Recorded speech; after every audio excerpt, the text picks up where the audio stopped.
بسم اللہ الرحمن الرحیم۔ السلام علیکم ورحمۃ اللہ وبرکاتہ۔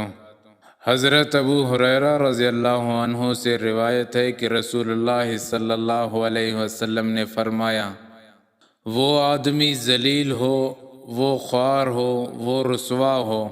عرض کیا گیا، یا رسول اللہ صلی اللہ علیہ وسلم، کون؟ یعنی کس کے بارے میں یہ ارشاد فرمایا گیا ہے؟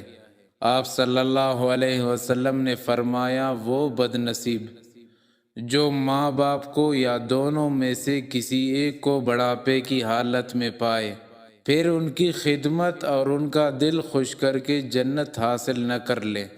حضرت ابو امامہ رضی اللہ عنہ کی وہ حدیث اوپر درج ہو چکی ہے جس میں فرمایا گیا ہے کہ ماں باپ تمہاری جنت اور تمہاری دوزخ ہے، یعنی ماں باپ کی خدمت اور راحت رسانی جنت حاصل کرنے کا خاص وسیلہ ہے، اور اس کے برعکس ان کی نافرمانی اور ایذا رسانی آدمی کو دوزخی بنا دیتا ہے۔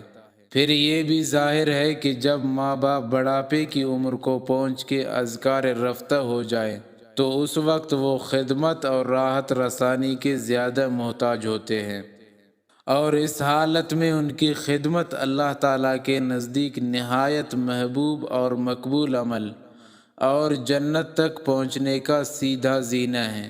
پس اللہ تعالیٰ جس بندے کو اس کا موقع میسر فرمائے اور وہ ماں باپ یا دونوں میں سے کسی ایک کا بڑھاپا پائے اور پھر ان کی خدمت کر کے جنت تک نہ پہنچ سکے، بلا شبہ وہ بڑا بد نصیب اور محروم ہے۔